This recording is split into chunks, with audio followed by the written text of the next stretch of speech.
This is Python's Paradise. This is your host, Greg Gilbert, aka the Python Hyena, straight out of Fredericton, New Brunswick, Canada, here on August the 14th, 2022. And folks, it came from somewhere.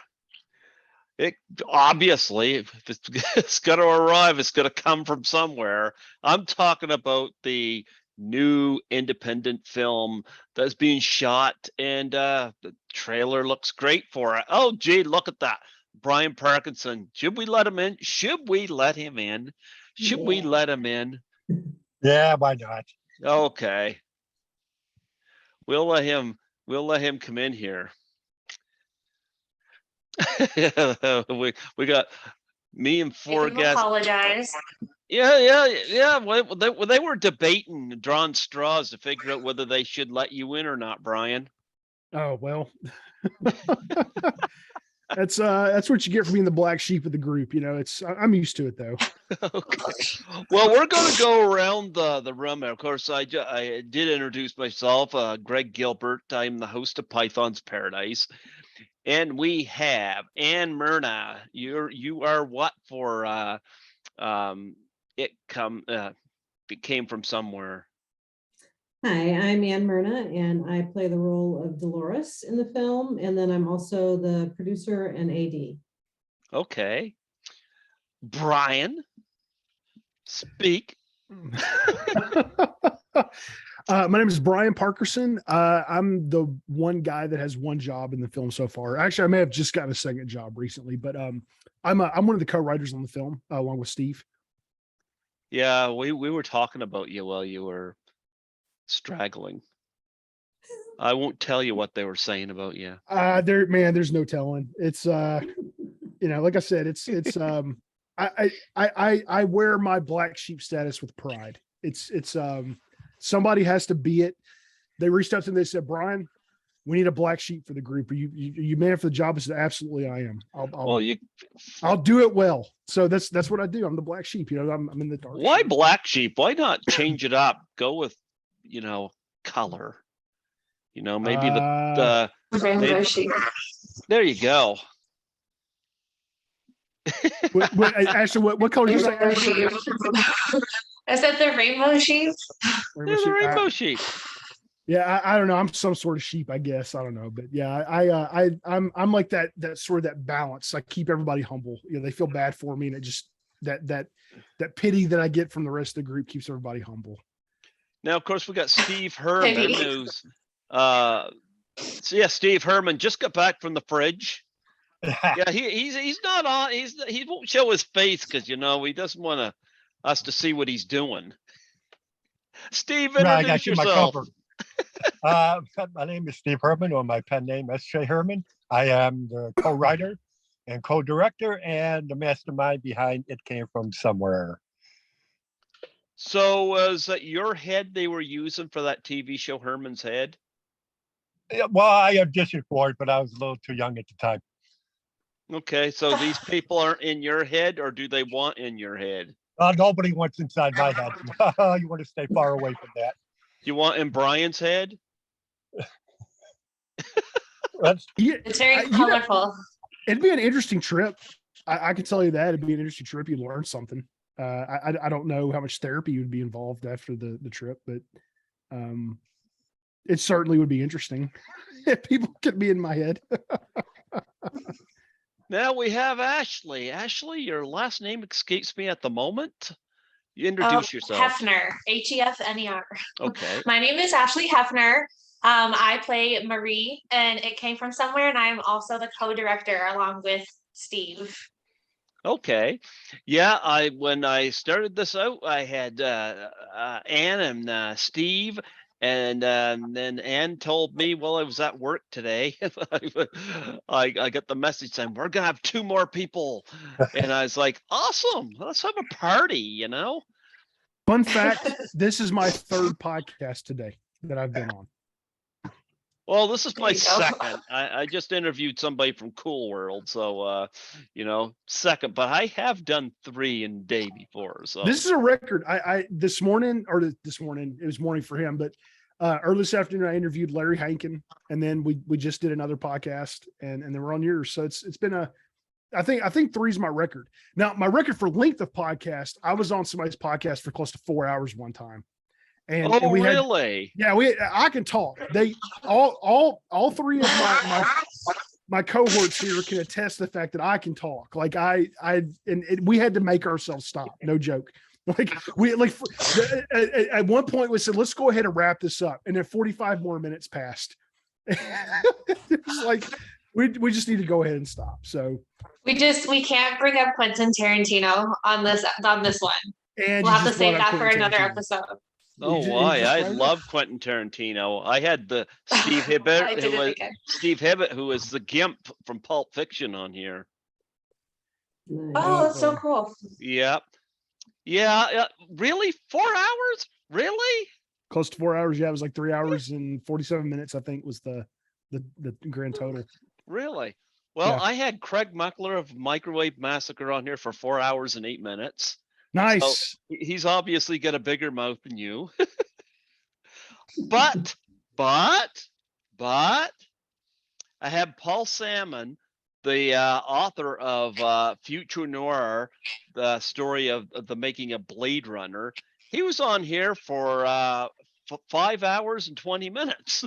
That's amazing. Oh. Yep. They talk. I remember when I had Bruce Glover on here, and he was on here for 3 hours, and I thought that was big. Well, he got top. He was saying, he just couldn't stop talking. Well, I like to let my guests talk. So, it's like, I don't like cutting people off. People will say to me, yeah, but the attention span of people, you might want to put them in segments. And I'm like, bullshit. I'm not dealing with today's generation and their, I can't listen very long. I can only watch a short film because I got to go to the bathroom, and then I got to play on my phone. And then I got to look at the fan twirl around in circles behind Bryan. And, well, man, you guys are really raking me over the coals on this one. My goodness. Like, no, we talked all about you before we started, Well, I'll tell you what I'm going to do. I'm going to make this a 5-hour podcast just for Ann.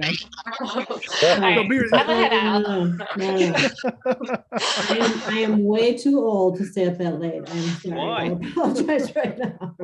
Are you kidding me? It's 8:30 here now. Yeah, I got another meeting after this. What do you mean? Got This this, is Ann. important to do. When's your meeting? My meeting is in an hour and a half but I'm on the board of directors for that organization, so I kind of have an obligation to appear. Tell them that you're doing something really important, like coming on this show and doing an intervention on Bryan. I'll tell you, this would be a slick idea for an intervention. Tell me there's a podcast episode and I show up and there's an intervention over Zoom. That'd be a good idea. Someone There can you make go. a movie out of that. How about our next movie? That's a killer idea. Well, I don't know what I'd be getting intervened on though. Like I've not done anything. Anybody in this group, it's like, so I don't know what the intervention would be about. But I think that'd be hilarious though. If we just gaslit you and we just made up everything that we were intervening about. Yeah, there's I like think that'd be Bryan. hilarious. There never was a movie. Turpidity. That was all a ruse. It came from somewhere. It's all been a ruse. Like Yeah. we wanted to do an intervention on you. That would be so hardcore, amazing. That really would. I couldn't be upset. I go straight to That'd be rehab. so funny. There was no podcast. There you go. There never was. Steve wrote all those books for nothing. Like they never. What book? Yeah, exactly. Like there never was even a write the Blood books. Sisters. Well, tell me, we're talking, of course, about it came from somewhere, and I watched the teaser trailer that was sent to me by Ann, because I'll be frank, I don't follow a lot of this on social media. I go on there and I go to do my interviews and I this and that. So I hadn't caught wind of this until Ann Myrna had sent me the Indiegogo for it, and I gotta say, impressive trailer. And what I liked about it, it had that kind of Ed Wood feel to it. And is that what you guys were going for? That's exactly absolutely- what we were going for. Yep. Exactly. We want to give we want to send homage to those films back in the 50s. Mhm. Not make fun of them, but just call it a homage. Because, they're bad films, but they also have a certain charm to them Mm-hmm. that we want to recreate. I can't wait till you guys do an homage to The Room or Neil Breen's filmography. That's Well, now The Room, now I don't think, I wouldn't even attempt that. That's in the league all by itself. I mean, that's way out there. yeah. Tommy Wiseau was my first interview guest on here back in 2015. No That's kidding. what started all this. Yep. Wow. How'd you get in touch with him? Wow.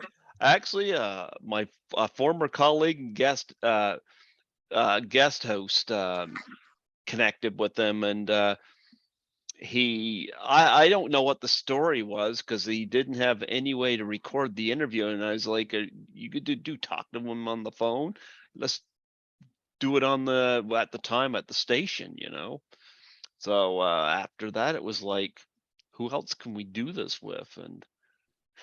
And I'm still doing this, and over almost 650 interviews later. So Wow, that's That's impressive. awesome. and it led to me doing conventions, which I'd never been outside New Brunswick until 2017. So one of my guests invited me to a horror film convention, and I couldn't say no to that, so I went. And I assisted her at her table, so that was awesome. But nonetheless, whose idea initially was it came from somewhere? Steve. That would be me. I got the inspiration watching Teenagers from Outer Space. I can't say that on Mystery Science Theater 3000.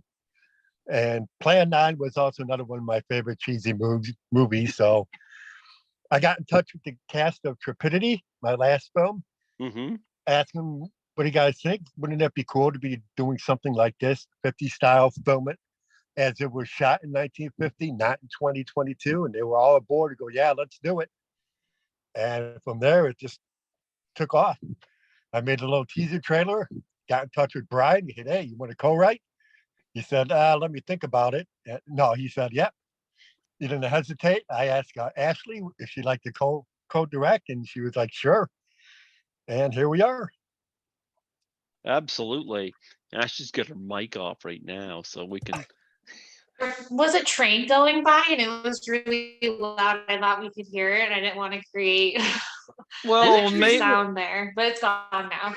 Are you sure it was a train going by, or were you stifling a burp or something? Oh yeah, obviously. You all saw it. I didn't turn my camera off. There you go. Well, I'm more perplexed. There was a train near her. I thought you lived like out in the middle of a giant field. Okay. I do, and directly across the street from us, which is not even like, it's still a good like half acre away, there's a train track. And I know Ann and Steve know all about that because it's been like, it's hard to film out here sometimes if we're filming outside, because even with the best like audio equipment, you can still hear either a really big truck go by on the street or you can hear the train going by. So yeah, All of it was the pretty haunted, loud. all of the haunted stuff about your house it's all starting to make sense now. You're next to a train track. There's probably an Indian burial Mhm. ground under that barn somewhere. Probably. Yeah, you have a torture least one dungeon or in the two. barn. It's all starting to make sense now. We filmed Trepidity on my land in my barn, Stupidity. and we I definitely see that in the news Trepidity. every day. I saw that during the last Trepidity. presidential campaign.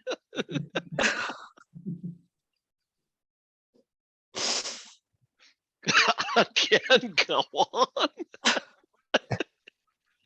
They filmed their last movie on her property, and there's a really creepy barn on the premises, and there's been all kinds of weird goings on, and they just recently discovered a basement that has a in the barn, they didn't know it was there. It had a human-sized cage in it. There's a floor drain.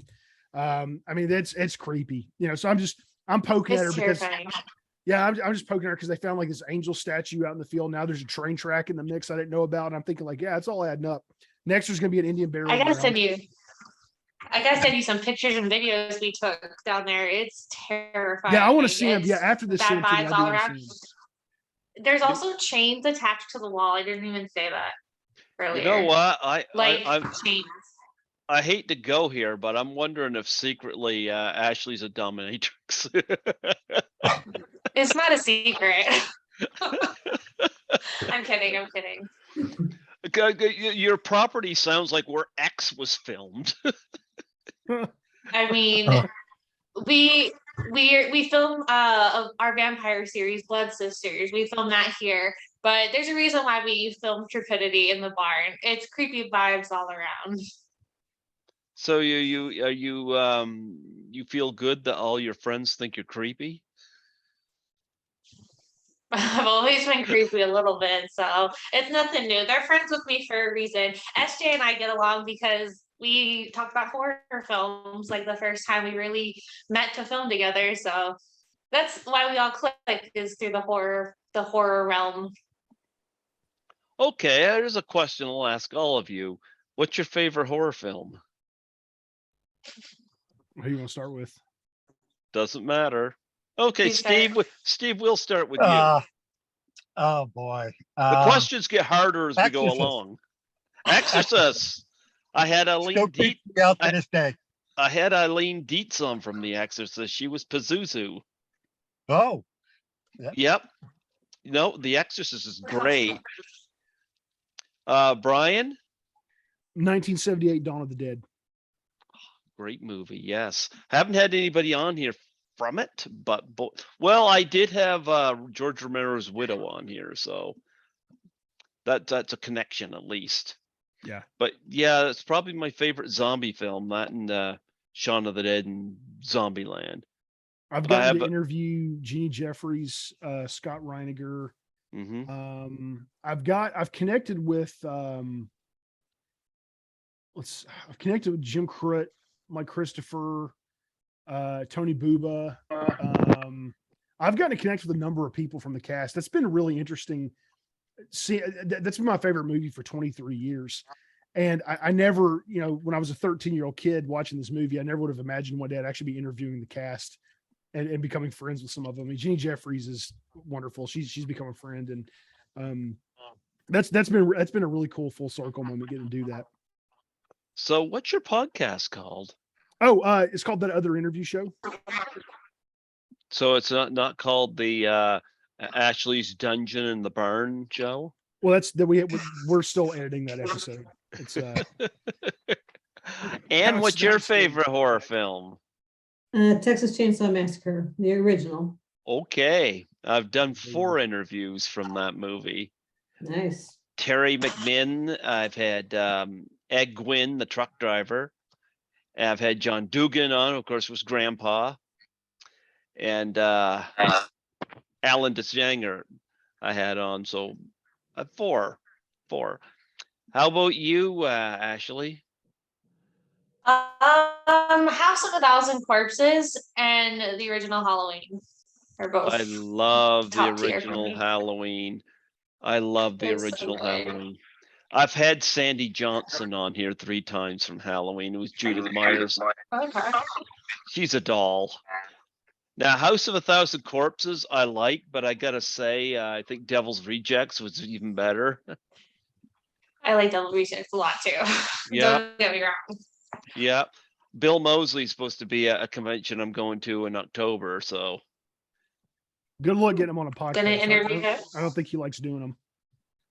Well, he better, because the guy interviewed from Cool World talked some nice stuff about him, working with him, so I'll make him a deal.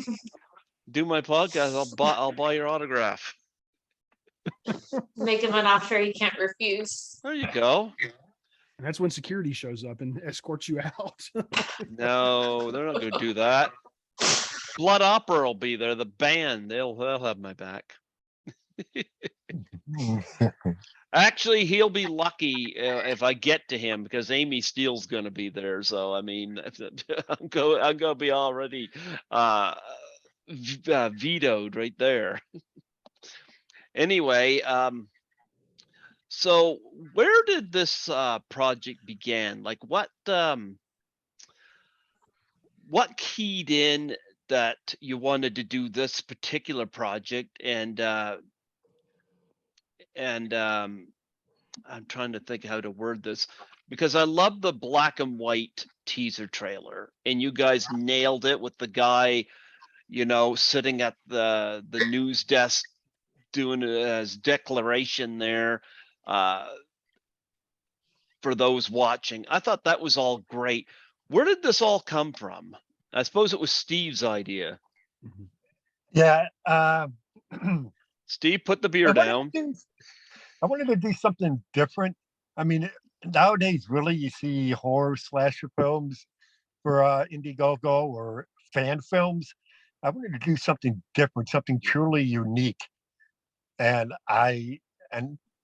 it came from somewhere. I believe it's probably one of the most unique things to come along in the indie film world in a while. So I haven't been following because like I said, I just get connected with this through Ann not too long ago. Have you guys started filming this yet? September. September, okay. What kind of I shouldn't say what kind of a budget because I saw the Indiegogo, but how long do you are you guys gonna be shooting this for? What's your aim? Well, we have 4 shooting days set up at the moment, and we're gonna see if we can get through the entire thing in that amount of time. One thing that's different about shooting this film is that there will be less takes per scene than a traditional film, because we're using the camera angles and kind of the approach to shooting that they used back in the 50s. We don't want it to look like it was made in 2022. We want to make it look like it was made in 1950s. And then also, if there are a few, missteps on the lines, if the boom mic is accidentally in the shot, we'll probably leave it, because those are some of the things that you saw in these, B creature features. That's where the cinema snob comes in and says, look what they did. I see the boom mic. Well, we've taken something besides what it actually is. Something else that's really unique about this project are the length Steve and I have taken to paying a true homage to this type of film. I mean, like Ann said, I mean, the shot types are very intentional. We're not using any modern shot types.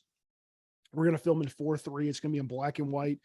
The way we've written the dialogue is very, it plays to stage acting, because that's, most actors back then were classical trained stage actors, and that's what they did on camera as well. The way our actors are going to present their parts.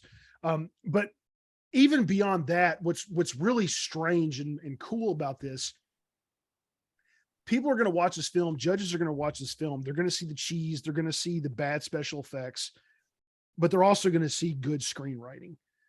Steve and I did write a good story. We do have good plot hooks. We do have good character development. We do have good character relationships. You're going to actually care about the characters even beyond the cheese.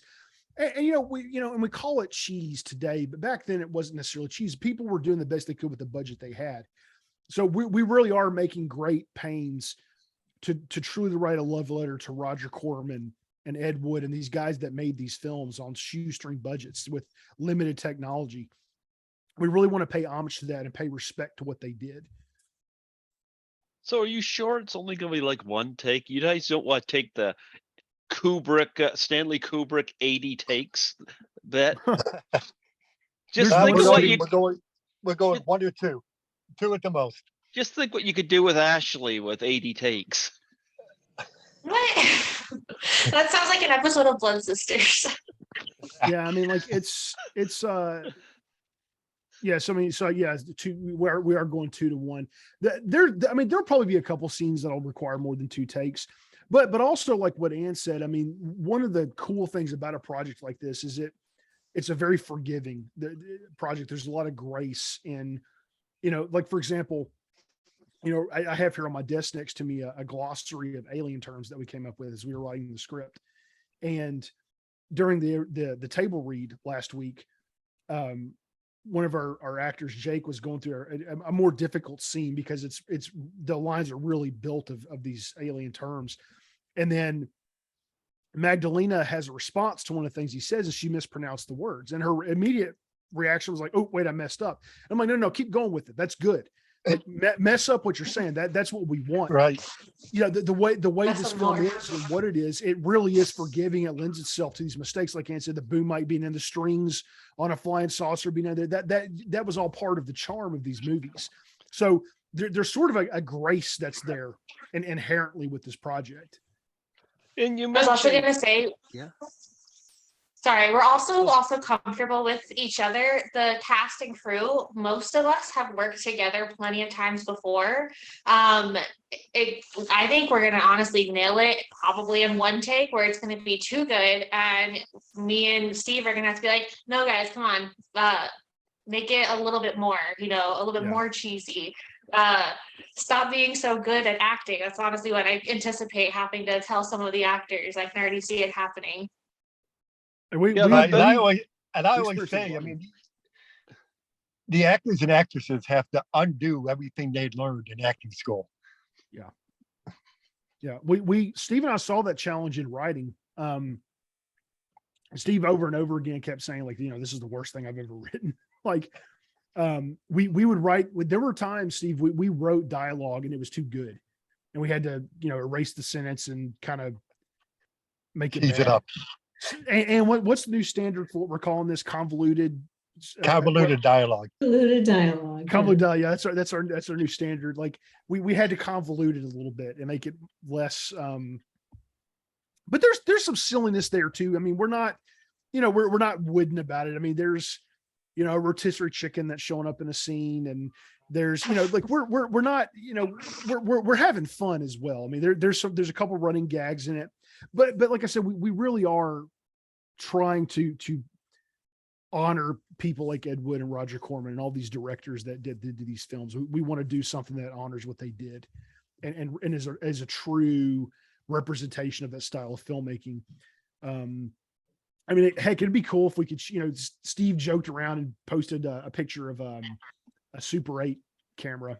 And I thought, oh, wow, that'd be cool to shoot in Super 8. Like, heck yeah. I thought he was serious at first. I was getting excited because I've always wanted to do something on film, but like that's going to be way beyond the budget, and the editing would be tough, and we'd have to get a laboratory involved. But it's a really unique project, and we're really excited. I'm really hoping the audience is going to be able to appreciate it and see what we've done. And I think some inherent confusion with quality versus cheese is going to be natural. That will tell me that Steve and I did it right when they see. We're gonna. I would say we're gonna blur the lines. Yeah. Okay. Yeah, very much. Okay. I think it'll be so good that it'll become that cult classic type where, you see some of these films that aren't the highest like quality, but they're so good that you still want to watch them a million times and tell all your friends about it. I think that's what we're going to see with It Came From Somewhere. And Ashley, you say that, and my initial reaction is like, no way that doesn't happen. But every cult classic, none of the people on there thought they were making something that was like 40 years later going to be this amazing testament to film. Like Dawn of the Dead, it was a low budget film. Nobody thought 40 years later they're going to be doing interviews about it and going to conventions and having Q&As. And so, I mean, that very well could be the case. I would love to see that. And I think it stands a chance for that happening because nobody's done a film like this in recent past. Well, it kind of happened with Blood Sisters a little bit. We weren't anticipating doing a whole show. We just did a little short film, and it got good response. And it's campy and cheesy, and it's like funny and gory, but it also has some real serious moments. People liked it. I think It Came From Somewhere. It's going to be so different. There's going to be good acting, but in a cheesy kind of way. And I think they're going to be able to be like, oh yeah, this isn't a bad film. It's a film that looks similar to ones made in bad times, like not the greatest quality film times. I don't know. I think it's going to be great. Well, here's a question. I don't know about the two fellows, but the two women here, you two have roles in the film. Is there any actresses back at that time that you're modeling your performances after in order to get that cheese factor? Well, for me, no one specific. I've watched a lot of films in that era, just to kind of observe the acting, the mannerisms, kind of the cadence of their voices, expressions, both facial and bodily. It's all part of it. So you have to kind of, try to wrap all that into your performance. Pretty much the same as Ann's response. I mean, I've been watching a lot of creature features and stuff. Not too many, comedies, but more so the creature features to try to get that dramatics, that they pulled off then, because it's definitely different than how we deliver things, certain lines today. Well, you mentioned writing, and Ed Wood gets a lot of criticism over stuff like Plan 9, but I'm going to be frank. When I first saw Glenn or Glenda, I thought that was a better film than it's given credit for. I thought it had an interesting topic to it. I thought it played out interesting. I came away like wondering where all the hate was coming from for it. So you could be on to something when you say you're trying to present the cheese factor, but do a well-written film. Mhm. Yeah.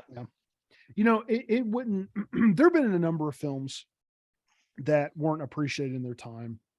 Like I've recently, I watched Starship Troopers a number of times, and I love that movie, and it wasn't appreciated. Oh, I didn't 97 like when it. it was made.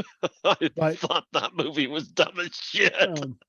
But it wasn't appreciated when it was done. But now, all these years later, it's starting to receive. Even if you don't like it for its story, you can, just from a filmmaking perspective, you can appreciate what they accomplished with it, and it's.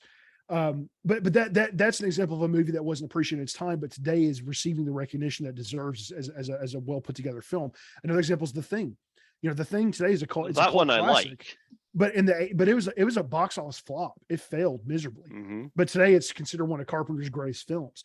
So I mean, it's that just, I don't know. I don't know what causes that phenomenon. I don't know if it just takes retrospect to recognize the merits of a film. I'm not sure, because I mean, filmmaking for me, I've seen two camps. I've seen people who say filmmaking ruined movies for them, that they can never watch, they can't enjoy movies anymore because all they do is pick out everything wrong with it.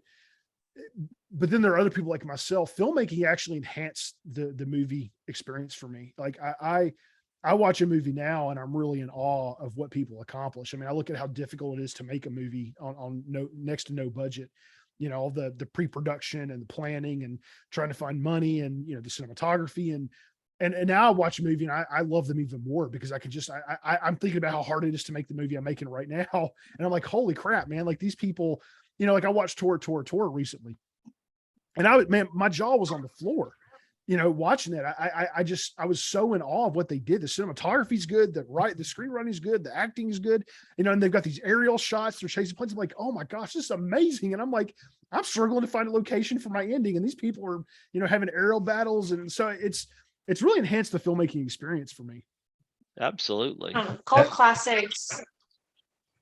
I was gonna say cult classics happen when people don't take things too seriously. Like if you can just enjoy a film for the plot or for the acting, and you're not taking it too seriously, like, oh, is this going to be an Oscar contender?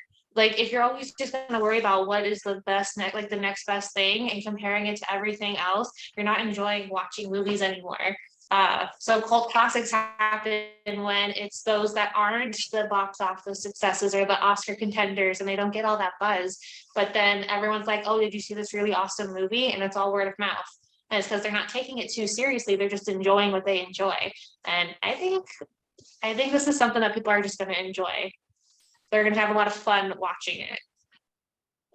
Well, Anne and Ashley, you two got roles in the film. Talk about your character and who they are, like, and what you're bringing to the role, like out of your own personal experience.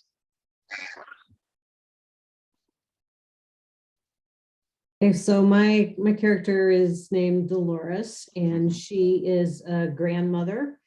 And I don't have personal experience being a grandmother, but I know like how my grandparents were to me when I was younger. So there's a certain warmth there, but then also you're the one who's doing the discipline. And in this film, the parents are absent, so the grandmother is parenting as well as being the grandparent. So she has to have a firm side to her as well as that warm side to her.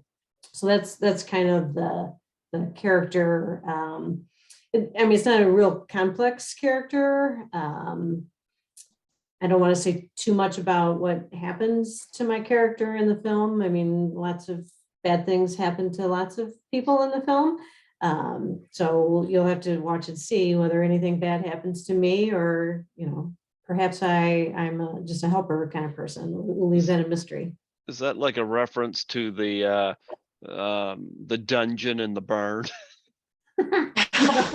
No, it was not. Lots of bad things happen when they go to Ashley's barn. Well, yeah, this one is Agreed. not, this one is not filmed in Ashley's barn. So we're filming, And just to kind of give you like a mental picture. We're filming in a very small town in central Illinois. Think of like the middle of cornfields. Basically, there's a lot of cornfields in the middle of Illinois, and there's a little downtown area, very quaint main street that we'll do some exterior shooting at. The town is kind enough to block off the entire street for us so that we don't have any interruptions with our filming. Because Steve actually filmed there last summer and formed some good relationships with the folks there.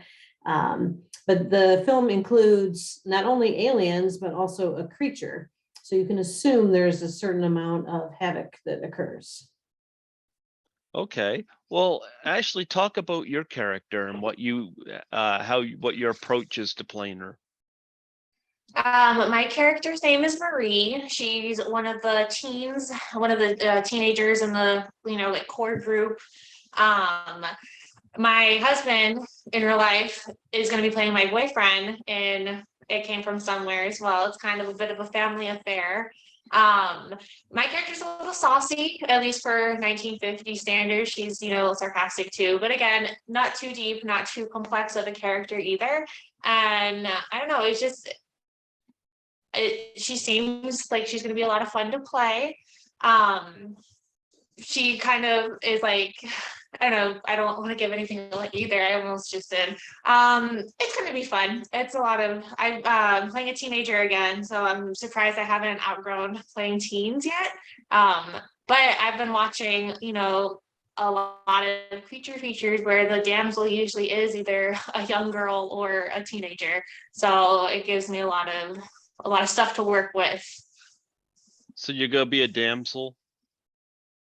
No, I mean, all of the girls are damsels, are they not, in the 1950s creature features? Okay. This barn you have, do you have animals as well? Not in the barn. No, not right now. Well, the reason I earlier, asked, and you yeah, I hurt know. yourself last time when you went to go see it. And your foot got cut or something, right? I was gonna make a joke when you said about not getting hurt in the barn, or last time we went to go look at the basement, you definitely got cut up a little bit. Oh, Yeah, that was mostly traipsing through Hazard. the brush that is going Yeah. around. Yeah, my both ankles actually were kind of slashed by the time I got out of there. Yeah, not good. well, that's Ashley's way of keeping intruders off the property, Yep. So how long is this film going to be? Is this going to be a feature length? Yes, feature length, we're estimating about 70 minutes. Oh, come on, go for 2 hours. Go for Mm, 2 hours. that might be a little much. Look at me trying to push the narrative. Add scenes. Yeah, the script is mostly written. As mentioned, we had a table read last week. And so Bryan and Steve are going to do a little tweaking here and there, add a little bit to it, but not a whole lot. I'm in the process of breaking it down. So my AD hat is breaking down the script. I've got all the lists of all the props and the locations and availability of the people. And I am going to put together a schedule this week. Talk about the special effects. I know you're going for an Ed Wood, Roger Corman kind of appeal, but do you have a special team of people or or a person that's going to do the makeup and production? Steve, you want to talk about that? Yeah, we have Beth Metcalf. She's going to be designing the wardrobe and the makeup for the aliens, for the 2 aliens, and for the creature. Mhm. And recently, Ashley has come up with an idea for the flying saucer. So we'll probably take a look at that and see how it looks. And it'll be probably hung from like a fishing line and hung from the sky, something like that. Typical Ed Wood. Yep. Well, look, Plan 9 is still people are still enjoying it today, so hey, Yeah. go for it. It can't hurt, if that's your intention, so who can criticize it? But I want to know, how did you folks meet? Well, it was all through Steve. It's his fault for everything that happens. Yeah, it's all my fault. I'll just sit back and listen. So Steve is an author. He has written quite a few books and published them independently. And I ran across his little film company, Acrostar Films, about a year ago. Another actor friend of mine had started following him on Facebook, and I thought, oh, film company, I can get a role someday. I should follow them. And I was really interested in the fact that his writing is so good. I've worked on a lot of independent film projects, and they usually have decent stories, but there's just something about his writing that is very appealing to me. He has very unique ideas. Some of them are a little on the dark side, which is okay. But it's just really good writing, and he's got a large variety of it. And so I got involved with a thing he was filming last summer, Morium, which is the film adaptation of a trilogy series of his. And even though I applied for a role and he did not cast me, I still was involved with the film and did some behind the scenes interviews of the cast that was part of the promotional material for that series. And then the more we talked, I just said, like, how else can I help? I mean, most of the characters in his stories are way younger than I could play, but he asked me about producing, and I had never done that before. So I went ahead and jumped in with that with Trepidity. And then, the same with It Came From Somewhere. And then he just throws out a casual question, like, oh, I wonder who we could get to be AD. We really need an AD on this thing. And so I said, well, I like to organize things. Maybe I could do that too. So I'm kind of learning as I'm going, but that's one thing that's very rewarding for me, is to be able to learn new things. Even though I came to acting very late in my life, I'm still learning things and hopefully making good contributions. Okay, what about you, Bryan? How did you connect with Steve and the rest of them? Yeah, ultimately it was through Ann. So I run a production company called Dawn Journey Productions. Mm-hmm. And Ann sent me when she was building her Indiegogo campaign for Trepidity, she found me on Facebook and sent me a friend request. And I ended up becoming an associate producer on the project. And my podcast at its core is about, I interview everybody, but horror is where my heart is. So I wanted to have the cast on. And so I reached out to Ann about it, and she was like, oh yeah, that'd be great. Here she got me in touch with Steve. And I don't know. I really liked the idea. So I would share her posts on Facebook, and it just this relationship developed. And once I had everybody on the podcast, that I just fell in love with everyone. Acrostar is such a unique organization. The team, it's very, very, very much a family. And Steve, I have a lot of respect for Steve. He's very humility. I really value humility in people. And Steve is a very humble person. I think that's what I like and respect the most about him. He's very much a person that, he's very content and genuinely very content sitting behind the scenes, making other people shine. And he does that with his team. He's, you know, if anybody wants to direct, he puts them in a director role. If somebody wants to produce, he puts them in a producing role. And I don't know, we all just kind of hit it off. And when Steve first announced it came from somewhere, I was really, really excited about the idea. He had this really cool, you know, it came from somewhere, like, you know, the sideways text and the flying saucer. And I love the idea. And he saw that excitement I had for it. And one day he just randomly reached out to me and asked me if I wanted to be a part of the project and offered me a writing role. And I was like, absolutely. Yeah.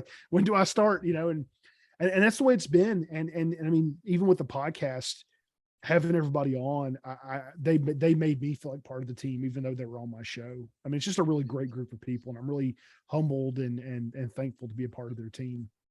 We lost Ashley. Okay, how did Ashley get connected? I actually got connected through, I did a short with her sister, Delilah, who was in Morium. And I decided I wanted to make a quick little short film. And I asked her sister Delilah what she would like to do. And she said fairies. So you know what, that's a little out of my range. So then she said vampires. So then I came up with the idea for Blood Sisters, and I auditioned Ashley to be in it. And she got the part. And from there, we just rolled it over, like she said before, into an ongoing YouTube series. We just released episode 7. And that's how she got involved. And I learned that she was interested in directing, and she was going to go to directing school. So I figured, you know what, I'll give her a shot, see if she can direct. And it turned out she's one hell of a director, and she's very good at it. So I gave her control of Blood Sisters, directing it. Okay. Now, I wish she was here so I could ask her this, but who would you say her inspirations were in as far as directing go? Who would she style herself after? I would say Tarantino. Tarantino, very much. Oh, that's a good choice. A good choice. A great choice. Yeah. Well, what other preparations are you doing to create this film? Like, obviously nothing goes as planned, but you want to have as smooth a shoot as you can, you know? So you got how many locations? Just the one? We actually have 2. So we're going to be shooting some exterior, well, 3, I guess. Like exteriors in like downtown, old school, Main Street, small town USA. We also have been given permission to shoot in a wooded area of that same town. And then we've rented an Airbnb. It's like a ranch style home, again, kind of out in the country.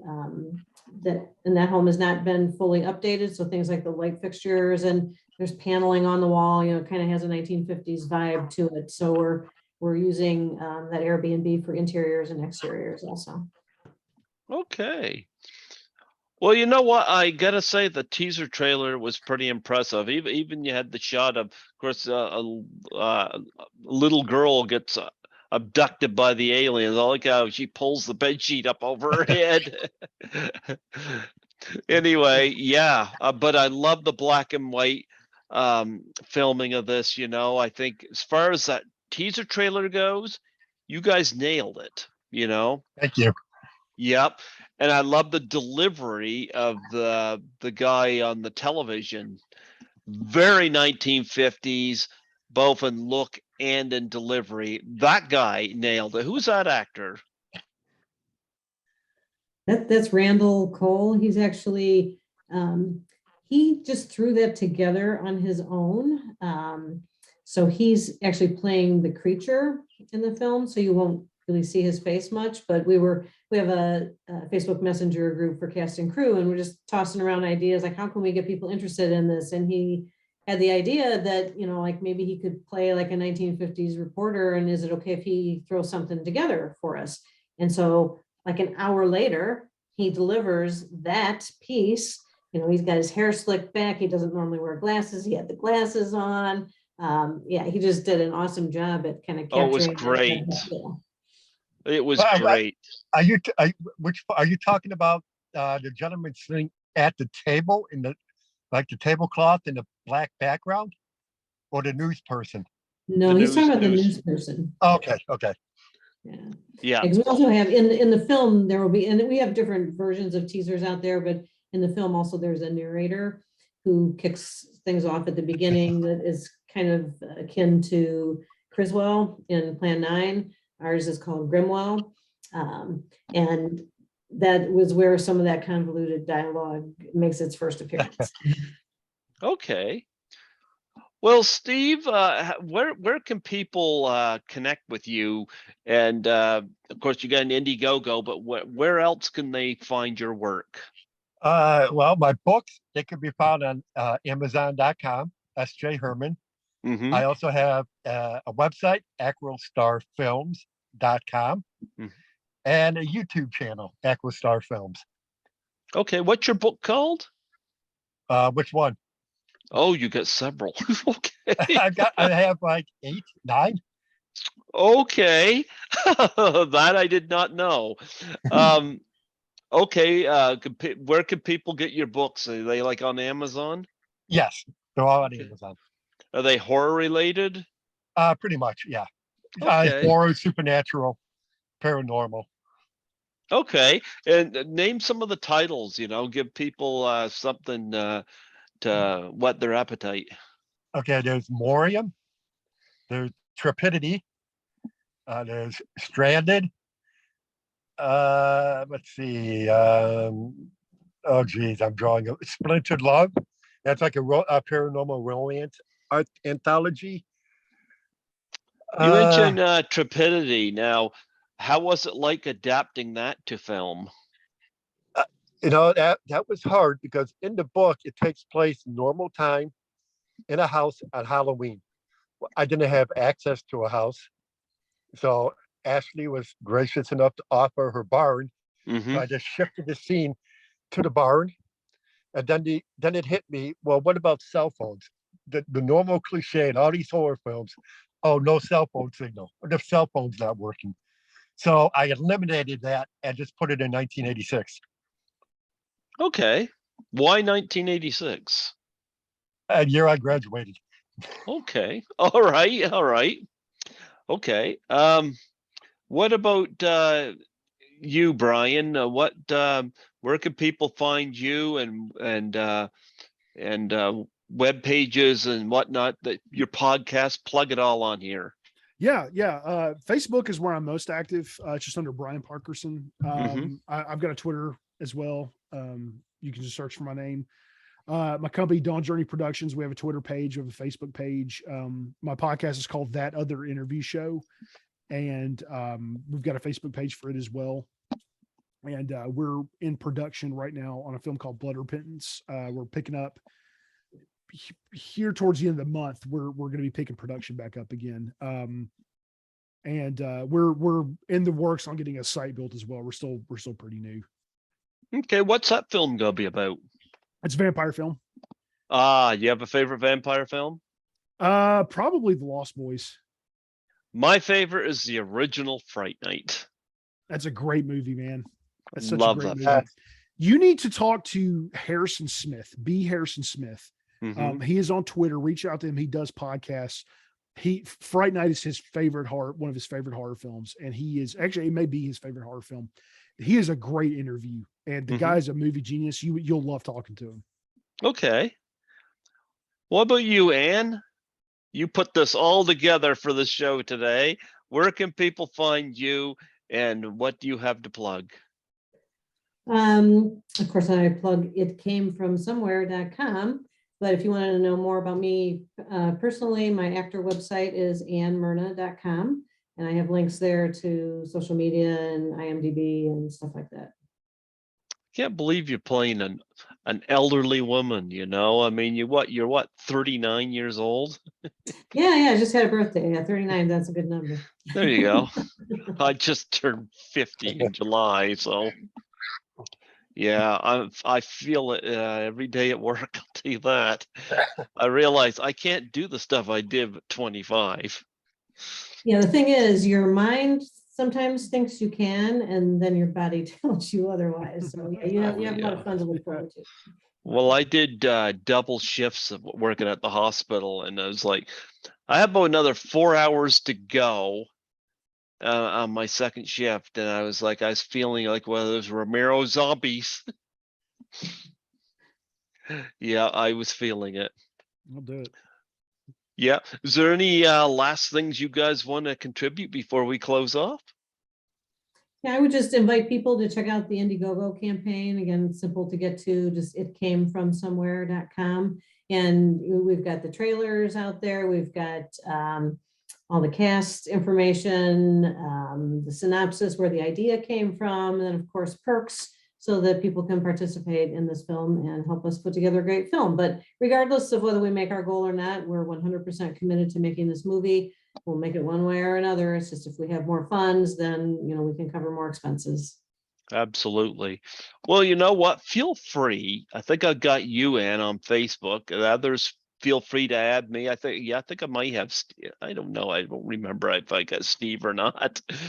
But feel free to add me. But also, when you promote this film, tag my name on it.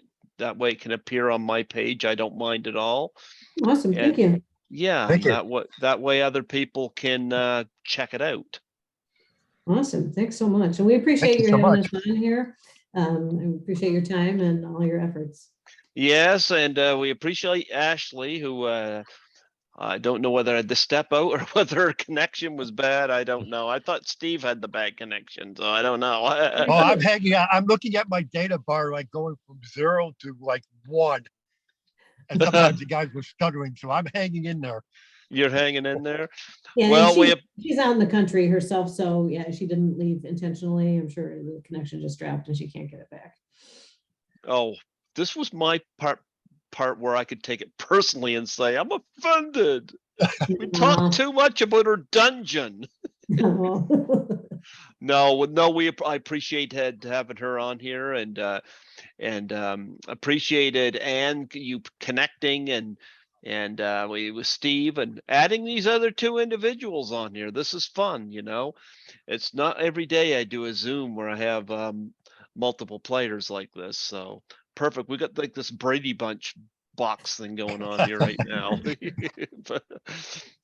Well, folks, if you're tuning in, I hope you are, check out It Came From Somewhere.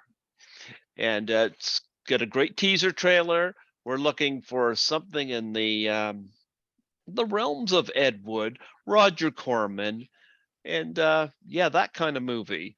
And I love the fact that you guys are going exactly for what those films were, with no apologies and pulling no punches. Very much.